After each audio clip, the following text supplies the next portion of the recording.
Hello student, यदि आप हमारे इस वीडियो में नए हैं तो आप हमारे चैनल को सब्सक्राइब करिए। Always study my channel name है। स्टूडेंट, आज हम आपको पास्ट इंडेफिनिट टेंस के बारे में बताएंगे। पास्ट इंडेफिनिट टेंस के बारे में बताएंगे यानी कि भूतकाल टेंस के बारे में। तो आप देखिए यहाँ पर पहचान। पास्ट इंडेफिनिट टेंस की पहचान होती है इस टेंस के वाक्यों के अंत में या, ई, आ, ए, ता, ते, था, सका, सके, ती आते हैं इत्यादि ऐसे शब्द आते हैं, या, ई, या, ए ऐसे करके।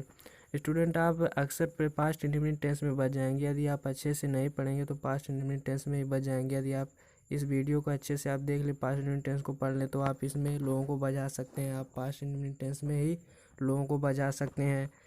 पास्ट इंडेफिनिट टेंस को बहुत ही ध्यान से आप पढ़िएगा स्टूडेंट।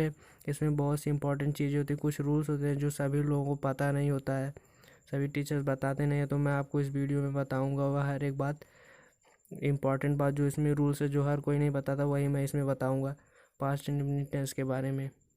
तो स्टूडेंट, आप देखिए पास्ट इंडेफिनिट के अफर्मेटिव सेंटेंस को, आप पास्ट इंडेफिनिट के अफर्मेटिव सेंटेंस को ध्यान से देखिए। अफर्मेटिव सेंटेंस, तो अफर्मेटिव सेंटेंस में सब्जेक्ट के बाद वर्ब की सेकेंड फॉर्म लगती है। स्टूडेंट, आपको हमेशा यह बातें याद रखनी है कि अफर्मेटिव सेंटेंस में सब्जेक्ट के बाद वर्ब की सेकेंड फॉर्म आप लगाएंगे, इसे नहीं भूलेंगे। वर्ब की second form past indefinite tense में लगती है यदि अफर्मेटिव सेंटेंस है, चाहे वह एक वचन करता हो या फिर बहुवचन करता हो, हमेशा वर्ब की सेकेंड फॉर्म ही लगेगी अफर्मेटिव सेंटेंस में। पास्ट इंडेफिनिट के अफर्मेटिव सेंटेंस में वर्ब की सेकेंड फॉर्म ही लगेगी सब्जेक्ट के बाद। तो स्टूडेंट, आप कुछ इंपॉर्टेंट चीज़ें आप यहाँ पे देख लीजिए। जिन वाक्यों के अंत में सका, सकें, सकी आए तो वर्ब की सेकेंड फॉर्म नहीं लगती है। वर्ब की सेकेंड फॉर्म नहीं लगती है, चाहे वह अफर्मेटिव सेंटेंस क्यों ना हो। अगर उस वाक्यों के अंत में सका, सकें, सकी आएगा तो वर्ब की सेकेंड फॉर्म हम नहीं लगाएंगे। तो स्टूडेंट, अब देखिए निगेटिव सेंटेंस यानी कि नकारात्मक वाक्य। निगेटिव सेंटेंस यानी कि नकारात्मक वाक्य। निगेटिव सेंटेंस में देखिए क्या होता है, ध्यान से देखिएगा।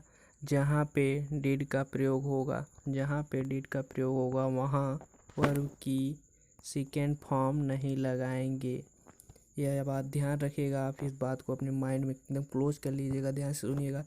जहाँ पे डिड का प्रयोग होगा वहाँ वर्ब की सेकेंड फॉर्म नहीं लगाते हैं, यही ध्यान देना है आपको। पास्ट इंडेफिनिट टेंस में बस यही आपको ध्यान देना है, जहाँ डिड का प्रयोग होगा वहाँ वर्ब की सेकेंड फॉर्म नहीं लगाते हैं। निगेटिव सेंटेंस में ही डिड लगता है। आप देखें यहाँ पर example number, you did not give me a pen, तुमने मुझे एक कलम नहीं दी, इसका अनुवाद होगा। तो स्टूडेंट, निगेटिव सेंटेंस के नियम नंबर दूसरे को आप ध्यान से देखिएगा। नकारात्मक वाक्यों में निगेटिव सेंटेंस में कभी नहीं आया हो तो डिड नॉट का प्रयोग हम नहीं करते हैं। नकारात्मक वाक्यों में जहाँ कभी नहीं शब्द आएगा, जिस वाक्य में कभी नहीं शब्द आएगा तो वहाँ हम डिड नॉट का प्रयोग नहीं करेंगे। वहाँ पे हम भूल के भी डिड नॉट नहीं लगाएंगे, वहाँ पर हम नेवर लगाते हैं। तो जहाँ पर हम नेवर लगाते हैं वहाँ पर वर्ब की सेकेंड फॉर्म लगती है। यदि डिड नॉट नहीं रहेगा तो हम वहाँ नेवर लगाएंगे। अगर डिड नॉट नहीं रहेगा तो वहाँ पर हम सेकेंड फॉर्म लगा सकते हैं। डिड नहीं रहेगा तो वहाँ हम मेन वर्ब की सेकेंड फॉर्म लगाएंगे। अफर्मेटिव सेंटेंस में भी डिड नहीं है तो वहाँ पर हम वर्ब की सेकेंड फॉर्म लगाएंगे, यहाँ पर हम भी वर्ब की सेकेंड फॉर्म लगाएंगे। यदि नेवर रहेगा तो ही हम वर्ब की सेकेंड फॉर्म लगाएंगे।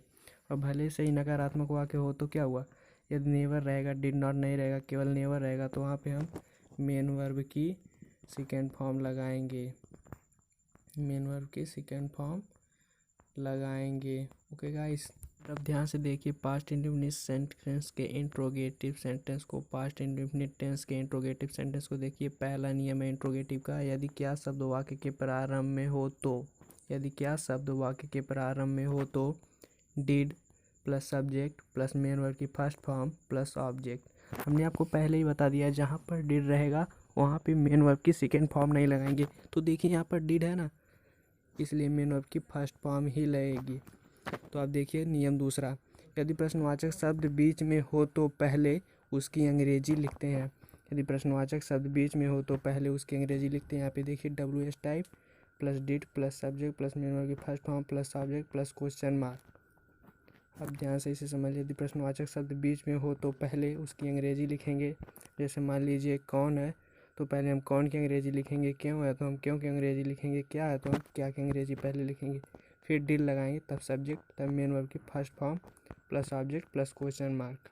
तो स्टूडेंट आप ध्यान दीजिए यहाँ नियम नंबर 3 इंट्रोगेटिव सेंटेंस का। तो ध्यान से देखिएगा, यदि प्रश्नसूचक शब्दकर्ता का कार्य कर रहा है तो, यदि प्रश्नसूचक शब्दकर्ता का कार्य कर रहा है तो पहले उसकी अंग्रेजी फिर वर्ब की सेकेंड फॉर्म लगाते हैं, पहले उसकी अंग्रेजी फिर वर्ब की सेकेंड फॉर्म लगाते हैं। देखिए स्टूडेंट, जहाँ पर डिड रहेगा वहीं पे हम सेकेंड फॉर्म नहीं लगाएंगे, और जहाँ पे सका सकी है, सका सके सकी ऐसा शब्द है वहाँ पर हम सेकेंड फॉर्म नहीं लगाएंगे, डिड रहेगा तब हम सेकेंड फॉर्म नहीं लगाएंगे। बाकी हम हर जगह पास्ट इंडिफिनिट में सेकेंड फॉर्म लगाएंगे। तो यहाँ पे देखिए एग्जांपल, तुम्हें किसने पीटा, तो इसका ट्रांसलेट होगा हु बीट यू।